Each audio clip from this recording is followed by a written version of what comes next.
19 de Morax. L'invité du matin. Et ce matin, j'ai le plaisir d'accueillir le Lausannois de 33 ans, originaire de Haute-Savoie, l'auteur acclamé de Narcisse évanoui, sorti en 2017, et de Minuit blanc, sorti en 2019. Il vous dévoile aujourd'hui son nouveau roman, Timidité des cimes. Dans cet ouvrage mélange subtilement science-fiction et introspection psychologique. Mon invité explore les enjeux migratoires au sein d'un univers futuriste et énigmatique. Cette œuvre captivante est éditée par La Veilleuse, une jeune maison d'édition lausannoise qui met en avant de nombreux auteurs, dont mon invité de ce matin, Maxence Marchand, auteur donc de La timidité des cimes. Bonjour Maxence. Merci d'être avec nous. Je reçois également ce matin le réalisateur suisse de 31 ans, diplômé de l'école d'art de La Chaux-de-Fonds. Depuis, il s'est investi entre autres dans la réalisation de clips et de vidéos promotionnelles pour de grandes marques. Porté par sa passion créative et le désir de réunir dans son univers cinématographique, il a réalisé plusieurs projets personnels et personnalisés, majoritairement tournés en pellicule avec une caméra à reflex auquel il tient particulièrement. Ce matin, j'ai le plaisir d'accueillir également Baptiste Honorin-Géant. No Dimenticare, c'est le titre de son court-métrage dont on va parler dans un instant.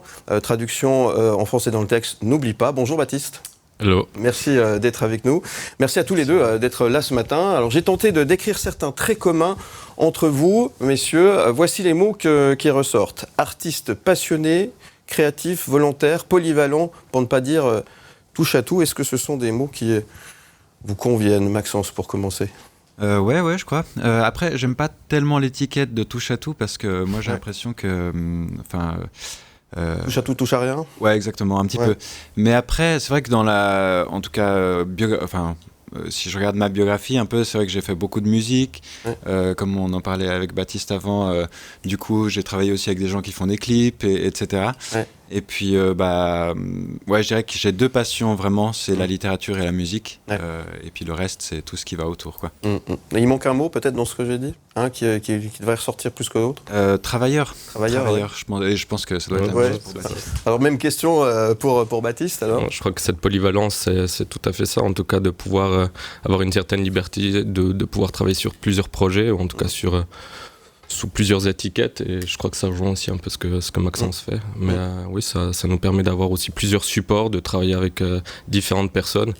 Et du coup, je trouve que dans nos milieux, on se retrouve parfois souvent tout seul.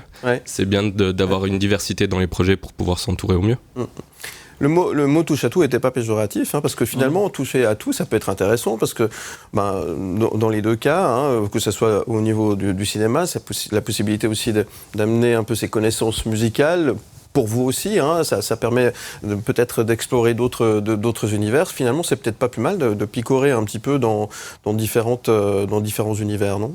Tout à fait, ouais. Et d'ailleurs, même dans les genres littéraires, là, vous avez dit au début dans la présentation que c'est un récit dystopique. Et c'est vrai que j'avais jamais fait non plus avant, et donc c'est un peu touche à tout aussi, dans le sens où mes deux premiers récits étaient plus travailler avec du matériau autobiographique de base, et puis ensuite essayer de bâtir de la littérature là-dessus. Et dans celui-ci, j'explore justement ce style de la dystopie, et puis pour ça, j'ai regardé aussi beaucoup de films. Je travaille beaucoup avec dans la tête une envie de créer des ambiances. Donc c'est vrai qu'il y a effectivement quelque chose de cet ordre. Il est édité chez La Veilleuse. La Veilleuse, c'est donc une nouvelle maison d'édition à Lausanne. C'est aussi un choix, ça ? C'est un choix ou c'est une évidence pour vous ? Alors, un peu des deux, mais c'est quelqu'un avec Florence Schluchter-Robbins, c'est mon éditrice du coup, avec un co-éditeur qui s'appelle Arthur Biret. Ils ont créé cette maison d'édition à deux, et puis Florence, je la connaissais déjà, j'avais travaillé avec elle sur d'autres projets.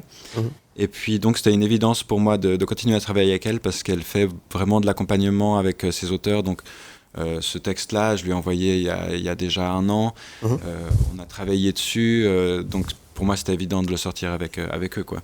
Et puis, en plus, je trouve super chouette que des nouvelles maisons d'édition se forment dans le paysage littéraire. Donc, on en a besoin. On va en parler tout à l'heure. Et puis, alors, on va parler également au cinéma avec vous ce matin, Baptiste. No Dimenticare. Je le dis en français, n'oublie pas, comme ça, j'arrête de me planter. Ça va très bien. On va en parler. On évoquait le fait que vous êtes toujours avec votre caméra à reflex. Elle Je boucle jamais, c'est ça? partout, ouais. Partout, ouais. En tout cas, j'essaie de l'embarquer. Là, dernièrement, elle est même partie en voyage. On a fait un petit voyage familial en Namibie et du coup, elle est venue avec. Non, c'était, pour moi, je trouve que c'est un support, la pellicule, qui est un beau support et ça donne des archives aussi qui sont physiques, qui sont là. Même au niveau de l'image, il y a une toute autre manière de travailler. Et du coup, on choisit mieux ses plans et on choisit notre regard par rapport à ça. Donc, c'est toute une autre réflexion que si on prend notre téléphone et on fait tout ce qu'on veut. Ça change. C'est réfléchi d'une autre manière. Et du coup, C'est-à-dire que là, la pellicule, ça coûte cher, donc on doit réfléchir avant comment on va le faire. On n'a pas de deuxième chance, finalement. Ouais, du coup, sur un projet comme celui-là, c'était vraiment... vu que c'est un projet où j'ai cherché des subventions et j'ai essayé de m'entourer d'une équipe... c'est que alimenter et financer... autofinancé, mais je me suis entouré d'une équipe de Lausanne, une boîte de production qui s'appelle 23 bis, qui m'ont soutenu et qui ont voulu accompagner ce projet. Et du coup, c'était important de pouvoir le faire. Je me perds un petit peu dans ce que je dis, mais je sais plus. Mais oui, c'était important de faire ça en pellicule et sur 2 jours, c'était assez condensé. On a dû choisir et faire des choix là-dedans parce que sur 2 jours, c'est assez complexe de shooter, quoi. On est en 16 ou en 35 ? 16 mm. 16, ouais. De 6h à 9h, écoute ou regarde le 6-9 de Morax.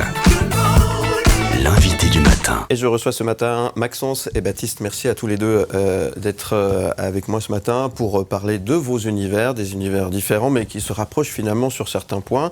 On va parler tout d'abord littérature et notamment de votre bouquin Maxence Marchand, la timidité des cimes. Je vais y arriver.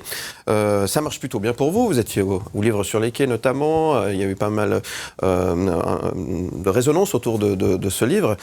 Faites-nous le pitch. Alors le pitch, c'est...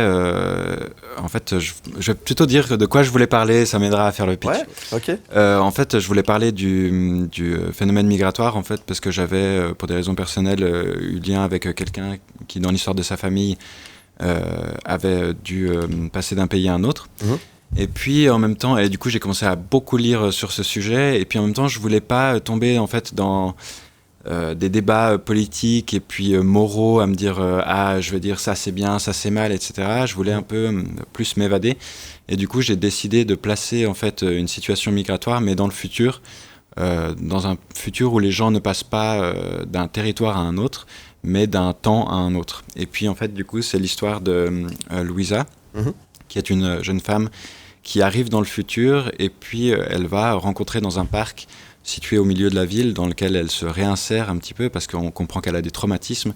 Elle va rencontrer un homme qui s'avère être un passeur, et puis, j'en dis pas plus, parce que je n'aurais pas spoilé, mais en gros, il va y avoir une rencontre qui n'est pas vraiment une rencontre, et puis tout ça, en fait, ça se regroupe sous la timidité des cimes, qui est un phénomène, en fait, biologique, où les arbres, à leur cime, laissent un petit espace, arrêtent leur croissance pour pouvoir laisser passer la lumière, etc. Et je trouvais que c'était une belle analogie avec la communication humaine. Souvent, on se frôle, on se touche sans vraiment se parler, mais ça parle quand même, quoi. Un roman donc à retrouver aux éditions La Veilleuse. Vous vous inspirez quand même de choses... il y a des liens dans ce qui vous a inspiré avec ce qui se passe dans l'actualité finalement. Là, si on parle un peu de migration, j'imagine que ça résonne un petit peu avec ce qu'on peut suivre et vivre aujourd'hui dans les news, quoi. Ouais, alors je pense que c'est un sujet qui m'a toujours beaucoup touché en tant que humain, quoi. J'ai toujours essayé de me mettre, quand je regarde des infos comme tout le monde, j'ai toujours essayé de me mettre à la place des gens qui vivent ces épreuves. Et oui, bon, après ce livre, je l'ai écrit il y a 1 an et demi, donc par rapport à l'actualité directe, il n'y a pas vraiment de lien. Mais enfin... Quoique. Oui. Et du coup, mais oui, c'est étonnant qu'ils sortent, en fait, il y a 1 mois, et puis... aujourd'hui, avec Lampedusa, etc., on parle effectivement beaucoup de ce phénomène, mais en fait... Depuis des années, c'est assez dramatique, du coup. Votre journée, elle ressemble à quoi ? Qu'est-ce qui va vous inspirer sur votre prochain bouquin, par exemple ? Est-ce que justement l'actualité de tous les jours est source d'inspiration pour vous ? Est-ce que c'est plutôt quelque chose qui vous fait peur ? Est-ce que quelque chose qui vous inquiète ? Comment vous imaginez tout ça dans votre tête? Alors moi, je suis pas tellement un écrivain qui fait des plans ou qui veut écrire sur des thèmes. D'ailleurs, c'est pour ça que ça me fait rire à chaque fois que je dis que je voulais écrire sur ce phénomène-là. Ouais. C'est pas tout à fait vrai parce qu'en fait, c'est pas tellement mon style. Moi, j'ai l'impression que, mais un peu comme tout ce que je fais dans la vie, je suis plutôt une sorte de plaque un peu. On parlait avant des pellicules. Une plaque photosensible et puis je m'expose, quoi. J'essaye de m'ouvrir et puis je reçois plein de choses et puis effectivement là peut-être j'ai reçu plein de choses là-dessus et ça me touche et du coup j'ai envie de le rendre et d'ailleurs j'ai l'impression que c'est aussi ça que j'essaye de faire dans mon livre. On n'est pas vraiment dans une liste de faits et des actions, etc. Mais j'essaie plutôt, en fait, à chaque chapitre, de créer une atmosphère pour que le lecteur soit un peu comme cette plaque photosensible, où il y a une image qui va s'inscrire en lui. Il n'y a pas forcément besoin de nom ou de visage, etc. Mais juste, paf, une atmosphère. Et puis, la narration, c'est une succession d'atmosphères. Vous l'avez écrit pour qui, ce bouquin ? Je l'ai écrit pour moi déjà, je pense. C'est une bonne réponse. Et puis pour plein de gens en même temps. J'ai l'impression que quand j'écris, je parle toujours à quelqu'un dans ma tête. Ça peut changer parfois d'un chapitre à l'autre. Vous avez déjà d'autres projets ? Oui. J'ai des projets que je peux continuer, mais qui dataient d'avant celui-ci. Du coup, il y a toujours des projets qui s'entrecroisent, etc. Avec l'écriture, des fois, il faut laisser reposer la pâte un petit peu pour que ça lève. Du coup, oui, il y a plein de projets dans le tiroir. Vous faites pas mal de choses, on l'a dit tout à l'heure. Vous écrivez quand ? La nuit, le jour, en vacances, dans votre chalet là-haut sur la montagne, quand vous êtes isolé. C'est quoi votre univers de... Alors... J'écris pas forcément tout le temps, je veux dire au long de l'année, quoi, mais quand je suis vraiment dans un projet et dans une phase d'écriture, je pourrais dire, là j'écris tous les jours et puis après ça varie, j'ai pas tellement de rituels. Celui-ci, par exemple, c'était tous les soirs, 2-3 heures, à 1 heure un peu comme j'aime pas écrire la nuit, je suis pas trop un oiseau de nuit, mais quand la nuit tombe, moi j'aime bien regarder la nuit tomber, et puis là c'était justement un moment de recueillement un peu de se retrouver avec soi-même devant une page blanche et puis de brasser des idées, des mots. Mais ça peut être n'importe où, ça peut être dans mon salon, ça peut être dans un café avec du bruit, j'ai pas de... Alors on a dit, vous êtes musicien aussi, vous arrivez à mélanger finalement les deux choses, vous avez des moments d'inspiration pour la musique, des moments d'inspiration pour l'écriture ou pour les autres choses que vous faites. Comment ça fonctionne pour vous ? Alors moi je dirais qu'il y a un peu deux versants. Le versant musique, c'est plus quelque chose que je partage socialement avec tous les gars et les filles qui font partie de mes groupes. Et puis, en plus, il y en a plusieurs. Ouais. Et du coup, pour moi, ce moment de création, je le vis pas comme un acte où j'aurai de l'inspiration ou pas. C'est en général la rencontre de tous les éléments qui sont présents dans la pièce qui font que tout à coup il y a de la musique.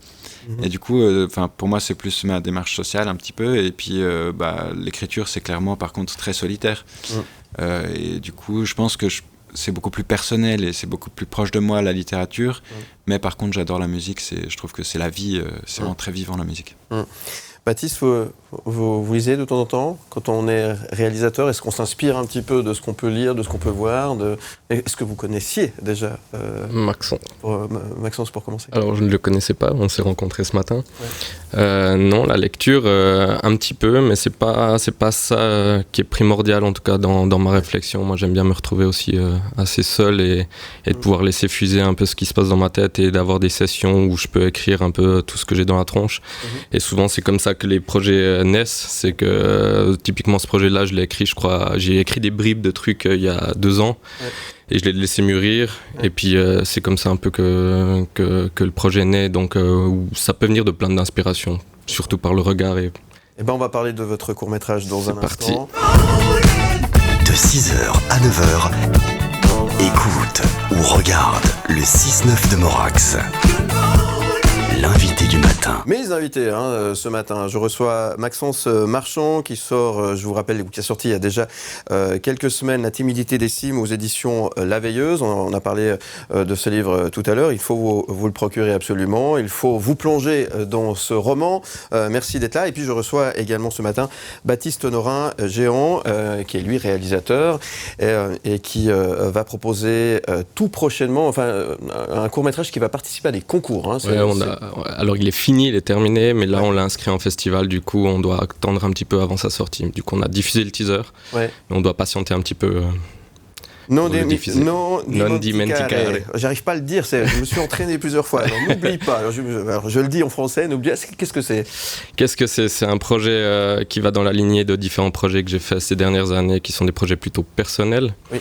Et là, c'est un projet qui a été développé, comme je disais avant, il y a plus d'une année, 2 ans, où ça passe par des moments d'écriture, des moments de réflexion, des moments très seuls, des moments bien entourés. Et j'avais besoin, à côté de mon statut professionnel, de pouvoir réunir des équipes, réunir des gens avec qui j'aime travailler aussi.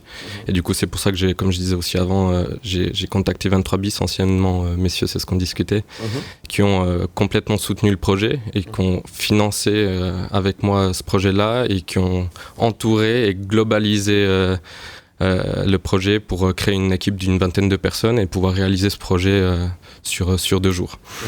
Du coup, c'était aussi un moyen de passer de quelque chose on est très seul à tout d'un coup sur un week-end être entouré d'une 20aine de personnes et donner vie à un projet qui m'appartient du coup plus, mais qui est partagé. Et puis aujourd'hui, c'est vraiment, on a eu une projection il y a justement chez 23 bis il y a 2 semaines et c'était le moyen de le libérer complètement. Et le projet maintenant, je fais aussi ça pour ça, c'est que c'est des moyens aussi un peu thérapeutiques où ça nous appartient et au bout d'un moment, il est libéré et je peux passer à d'autres choses et je peux passer à d'autres projets. Ça, c'est dur ça, de devoir quelque part se séparer, mais en même temps ça fait du bien. Ça fait du bien parce que c'est des choses, surtout celui-là, on l'a shooté il y a 1 année, et c'est un projet que j'ai eu vraiment du mal à monter, en tout cas de l'idée de base, parce qu'en fait il y a toute une démarche, il y a une narration sur ce projet qui a pris du temps aussi, qui vient de bribes de texte sur on va dire 1 année, où j'ai fait un puzzle, et du coup c'est des situations et des moments de vie qui sont complètement différents, et du coup pour me détacher un peu du sujet de base qui était ce qu'il était, je l'ai transformé à travers ces petites bribes de texte. Et du coup, ce puzzle construit autre chose. Et du coup, en 1 année, il a complètement évolué. Et du coup, maintenant, ça fait du bien de le libérer. De se libérer c'est ça. De tout ça. Le choix également de tourner, on l'a dit tout à l'heure, en pellicule, avec cette fameuse Arriflex. C'est important. C'est au niveau de l'esthétique, ça change quelque chose parce que vous êtes très pointilleux par rapport à ça. L'image est évidemment fondamentalement très importante, mais il y a un grain, il y a quelque chose qui est différent avec la pellicule. C'est ce que vous recherchiez. Ouais, c'était une recherche de vérité aussi dans les plans. Il y a plusieurs tableaux qui sont des scènes très, très fixes en tout cas. Il y a des moments j'ai travaillé avec 2 chorégraphes, je ne sais pas si on en a parlé, mais du coup, il y a des danseurs qui apportent du mouvement, mais les tableaux...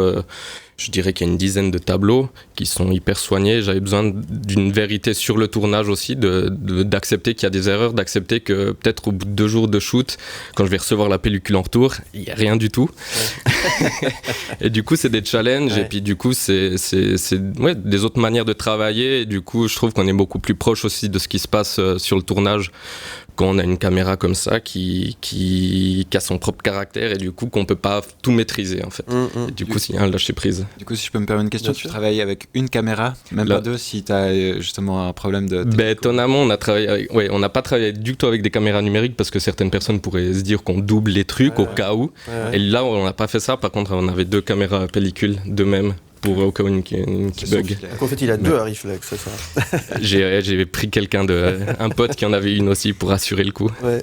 Alors, ces courts-métrages, c'est vrai qu'on les voit pas souvent, les courts-métrages réalisés. C'est important de participer à ces concours, finalement, à ces compétitions, devrais-je dire. Ça permet d'ouvrir des portes, ça permet d'aller plus loin, de se faire connaître, de se faire un nom. Mais la réflexion, elle n'est pas forcément là. Je crois que ça rejoint un peu ce que je disais avant. Le projet, je le fais aussi d'abord pour moi, pour s'entourer d'une équipe. Et ensuite, dès le moment où il sort, le but, c'est que je voulais pas juste le sortir et tout d'un coup qu'il soit sur les réseaux sociaux ou en tout cas lui donner... j'avais envie de lui donner une vie aussi et de l'autoriser à vivre une vie. On verra si ça prend parce que c'est des formats de 4 minutes qui sont pas non plus simples à placer dans des festivals. Mais on s'est dit, on essaye et on verra si ça prend ou pas. Donc après, il n'y a pas une volonté je suis pas le plus à l'aise en interview, donc il n'y a pas une volonté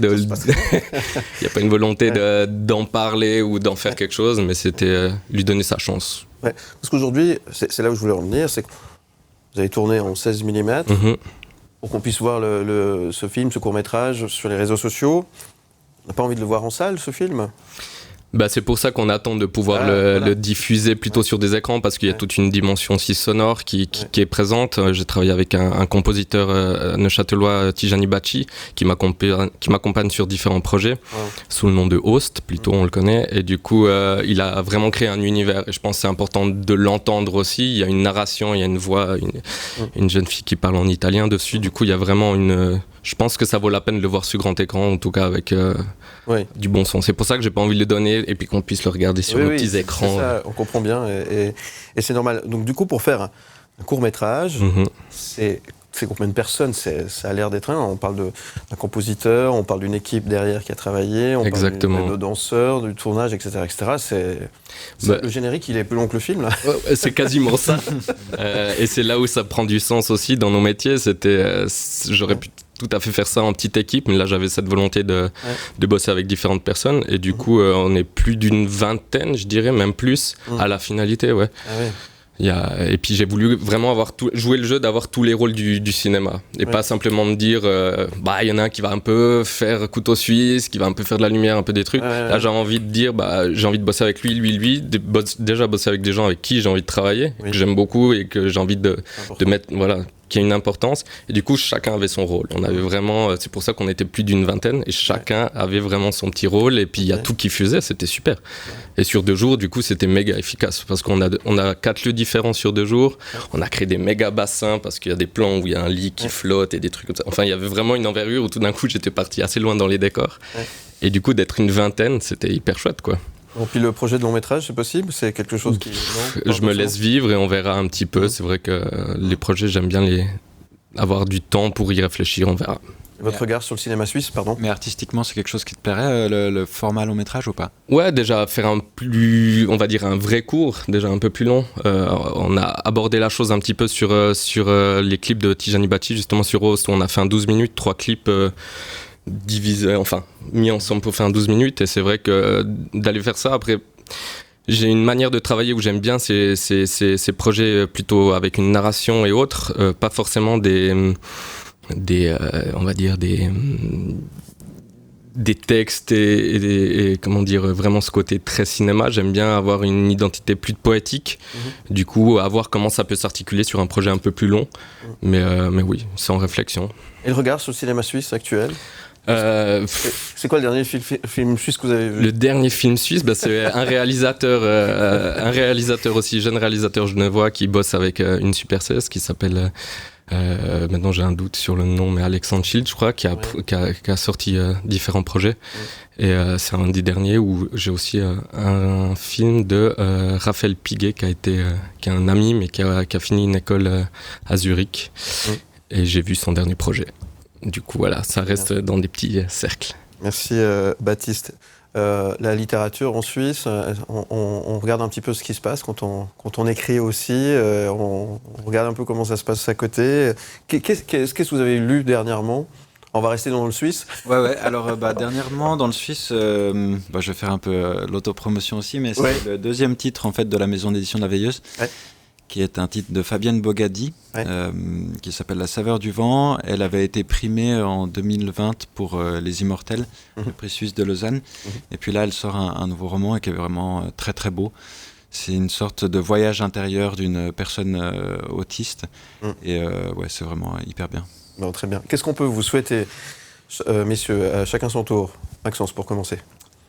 Que je puisse faire ça le plus longtemps possible, et puis surtout que je puisse rencontrer en fait le plus de gens que mon travail intéresse le plus de gens possible, parce que c'est toujours chouette de pouvoir en parler et de voir en fait comment, quand on crée quelque chose, ça peut vivre dans quelqu'un d'autre ensuite. Ça, c'est magique. Du coup, j'aimerais bien pouvoir faire ça avec le plus grand nombre de personnes. On vous le souhaite. Qu'est-ce qu'on peut souhaiter à Baptiste? Je crois que ça rejoint, que je puisse continuer à faire ces projets-là qui sont bénéfiques et essentiels, en tout cas pour moi, et du coup que je puisse continuer d'avoir ces petits moments seuls, mais aussi ces moments en équipe, et pouvoir continuer de réunir des gens avec bienveillance et pouvoir travailler avec plaisir, avec créativité.